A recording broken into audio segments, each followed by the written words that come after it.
further ado, I'm going to introduce our first speaker today.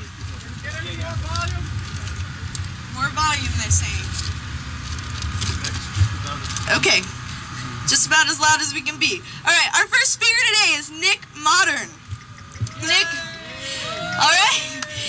Nick has worked as a reporter, researcher, and writer and political organizer over the last 30 years. While in the U.S. Navy, he was in Vietnam in 1962 and 1963.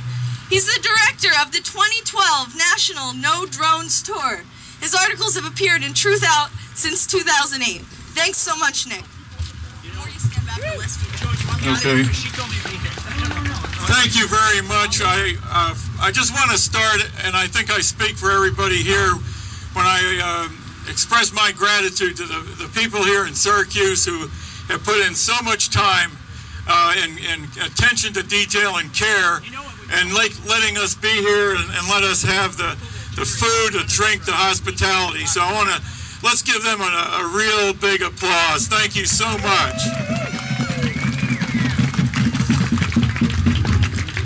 I'm going to be very brief. My experience with the military goes back to when I joined the Navy after I got out of college. I volunteered to go to Vietnam. I had a lot of very unhealthy ideas at that time. I also believed what our government told us. And my remarks today are addressed to the people that you will be talking to as you go over there, and what you mean in terms of this struggle that's going on right now. The base commander has an order of protection, which is a very peculiar thing, because how can we harm him or the military? I believe that the order of protection is to protect him and the people on this base from their own consciences. What we represent here is a voice of conscience. And so right now we could think these people are our adversaries. Actually, they're people like us who maybe didn't get the benefit of the kind of education we've had and the people we've known. There is something called the Universal Declaration of Human Rights. It's a great document. It comes out of the Second World War. What's going on here at Hancock and around the country violates at least 8 out of the 30 articles in the Universal Declaration of Human Rights, a document that was signed by the United States. Eleanor Roosevelt was the chairperson of the committee that drafted the Universal Declaration of Human Rights. So when we go forward, and as you carry the voice of conscience, we can express some prayers that the people within this base will hear that and will open up to the possibility that they've been lied to, that they've been misled, that they're in a culture that is destructive to them and their families. We have to understand that these people, when they went into the military, did not understand that they would be executioners, that every day they would go forward not with the mission of flying a plane. They would go forward with the mission of executing people. We understand that they follow people with these drones day in and day out. They know the habits of these individuals that they're killing. They know, and the way no one else knows, that these people are being pulverized by these Hellfire missiles. They've got every reason to be very protective of their consciences. And I just want to read a quote from Archbishop Oscar Romero. I think he was mentioned last night. And in his last homily, he said, "It is high time that you recovered your consciences and obeyed your consciences. It is high time that you recovered your consciences and obeyed your consciences." And so I want to just say I'm very proud to be a part of people who wish to awaken and help these people here recover their consciences. And we must urge them, disobey illegal, immoral orders from your superiors.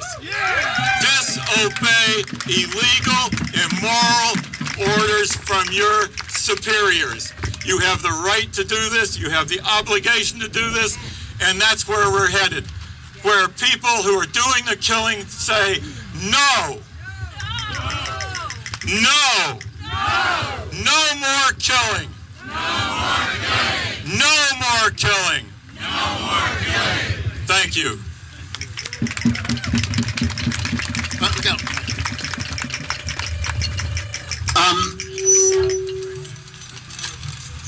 Excuse me, I'm Joe Lombardo. I'm with Bethlehem Neighbors for Peace, an anti-war group in the Capital District area, Albany. I'm also with the Upstate Anti-Drone Network, and I'm the co-coordinator of UNAC, the United National Anti-War Coalition. And thank you all for being here today. They thought they could stop the protests at this base by arresting people, by telling them they can't come back.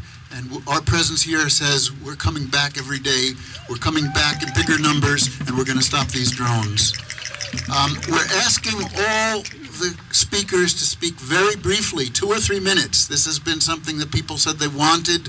And there are people who are very important for the peace movement that will be speaking here and speaking at the gate. The base is right there, all around you. But we will be marching along the side of the base to another rally. We'll do some people here and some people there. So I'm going to introduce the next speaker. And this is Deborah Sweet, who is the director of The World Can't Wait. She says in her introduction, short and sweet introduction, pun intended, stop thinking like Americans and start thinking about humanity. This is a leader of the National Anti-War Movement, Deborah Sweet.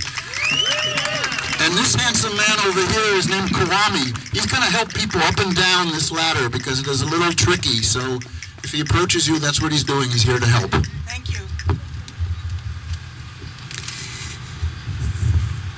I just want us to take a moment to understand how important us being here today is.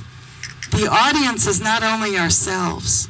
The audience is not only the police forces there and the base. The audience really is the rest of humanity. On March 19th or 20th, I was being interviewed by Saudi TV about the 10th anniversary of the war in Iraq. And I began to talk about the destruction of a whole country in our name by our government and what had been done to the people of Iraq. Over 20 years, Democrat and Republican president alike. And the man interviewing me stopped. He was crying. He said, "I'm Iraqi. Nobody in Iraq ever hears this. They don't know. They think that Americans all support the destruction of our people. They never hear this." And I told him that when I was a young activist in the 60s, fighting against Vietnam, we had a huge advantage because we had such a big and powerful movement, and we so decisively broke with our government that the people in Vietnam understood the U.S. government was one thing, but the people were another, and that we supported them.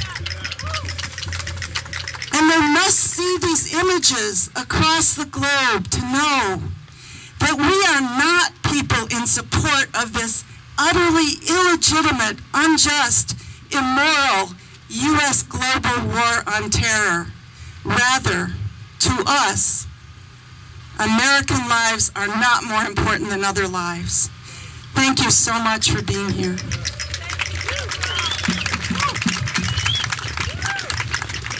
Thank you, Deborah. Sarah, do you want to come up? Our next speaker is Sarah Ahmed. She is from Iraq. Sarah, you can come up right here.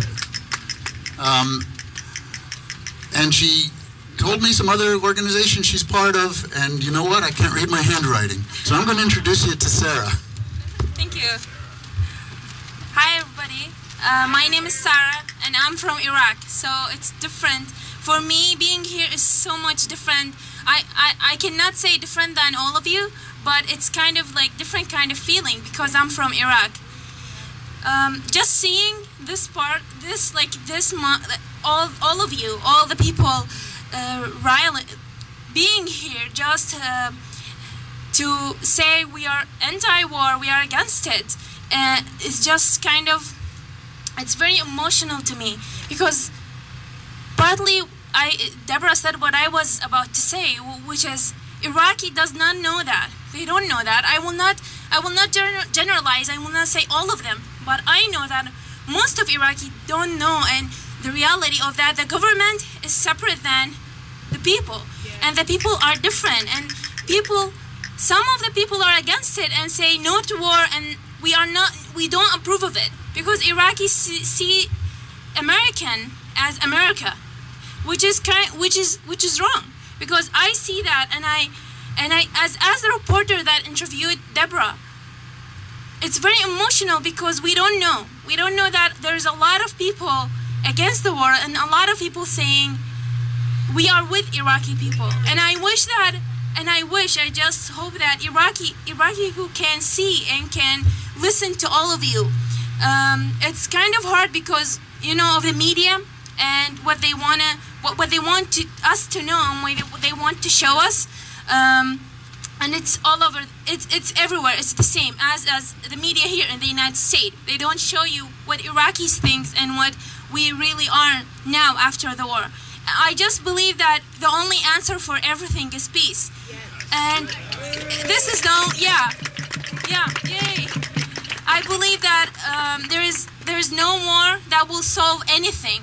It's only gonna mess everybody. It will mess us inside without knowing. Just being in a war zone and just seeing people being killed and seeing the sadness in the faces, in Iraqi faces. When you walk in the streets, you know that we are a wounded country. You see it in the faces of people, of ordinary people, like people that living now there and trying to live and trying to cope with everything, which is just sad. And I hope that everybody understands there and here. The government, which is I don't think they will ever understand governments what we want to say, what we have to say, because they just live in another universe, I guess. We are anti-war. We don't want to do anything. We don't need that much police officers waiting for us to do something stupid, because we will not do it. We're just peaceful human beings trying to convey a message and trying to make people hear us and understand what we want, which is peace.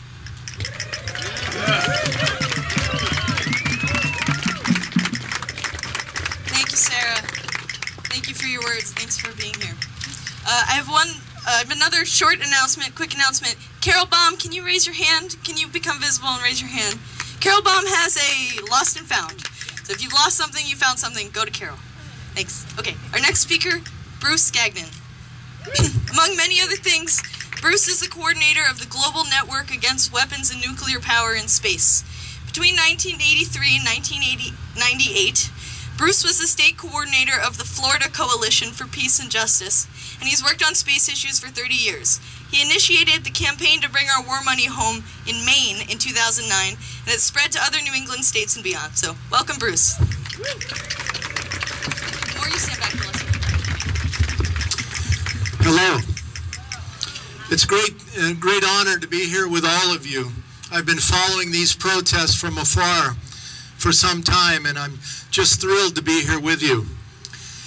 Today, when we reach the gate, a group of us from Veterans for Peace, what we call the Veterans Peace Team, is going to stand and read the names of children from Pakistan who have been killed by these drone strikes. This is the real terrorism. You know, when we hear about Boston and we hear about how wrong it was to kill innocent people, isn't it equally wrong? Isn't it equally dark and evil for us to do the same thing in Pakistan and Afghanistan and now on the African continent. And shouldn't we resist all forms of terrorism? Because isn't our killing as much of terrorism as anybody else's? So for me, this is very special to be here to make that statement. I stand against everybody's terrorism, especially our own. We have significant problems in this country: growing poverty, growing unemployment, now climate change we face, and the future generations are going to face it even worse. These are the problems that we should be dealing with today. These are the places our tax dollars should be spent, not on more war. Bring our war dollars home. Thank you.